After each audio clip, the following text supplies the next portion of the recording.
Alors de retour pour, c'est pas pour aborder quelque chose de nouveau, mais c'est simplement pour revenir, je dirais, un peu plus en détail sur à quel point est-ce qu'en fait la conscience ordinaire de l'humain, en fait, masque tout.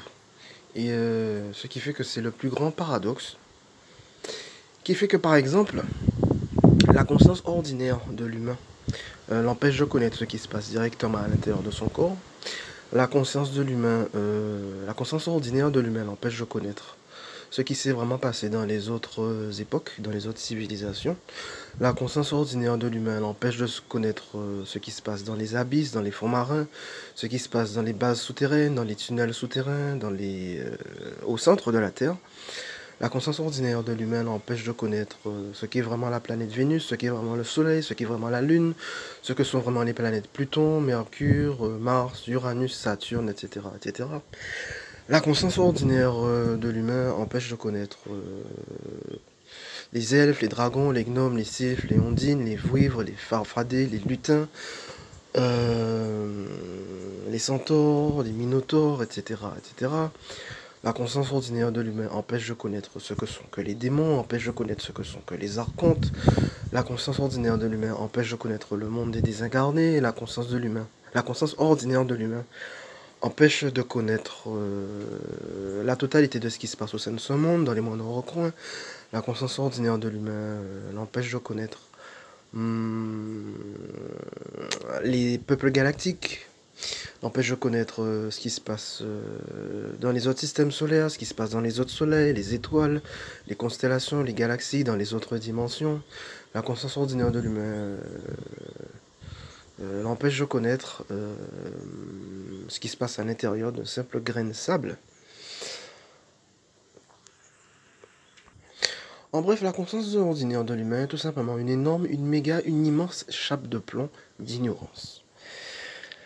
Parce qu'en fait, autant de par ce que j'ai constaté très souvent quand mon corps de Christophe est endormi, ce qui est vu dans ces moments-là, autant de par les témoignages issus de ce qui est appelé les hypnoses régressives, même si dans ces moments-là, il y a aussi des possibilités d'interférence, associées aussi au fait que de plus en plus de messages, de témoignages montrent clairement que, au-delà de la conscience ordinaire, classique, du train-train quotidien de l'humain, il y a une quantité inouïe de choses qui se passent. Même, je rajouterais même aussi que la conscience ordinaire de l'humain empêche de connaître ce qui est appelé les mondes parallèles, les univers parallèles, où il y a des multiples versions parallèles de soi-même. Voilà. Ce qui fait que pour moi, depuis longtemps que je l'ai constaté, que on ne peut pas compter sur la conscience ordinaire de l'humain pour pouvoir connaître la vérité de quoi que ce soit. Il peut y avoir des approches, mais ces approches ne seront que des infimes approches, des minuscules approches vis-à-vis de la vérité, mais pouvoir connaître la vérité claire, nette, telle qu'elle est, au sujet de absolument tout, c'est totalement impossible de pouvoir la connaître en comptant sur l'état de conscience ordinaire de l'humain. Donc c'est ça le paradoxe, puisque tout au long de la journée, jour après jour, semaine après semaine, mois après mois, incarnation après incarnation, la conscience ordinaire de l'humain, eh ben, c'est justement sur cette conscience que l'humain compte, se base, fait toutes ses actions, alors que cette conscience ordinaire est justement un voile qui bloque tout, qui masque tout, et qui l'empêche de connaître absolument tout. Voilà.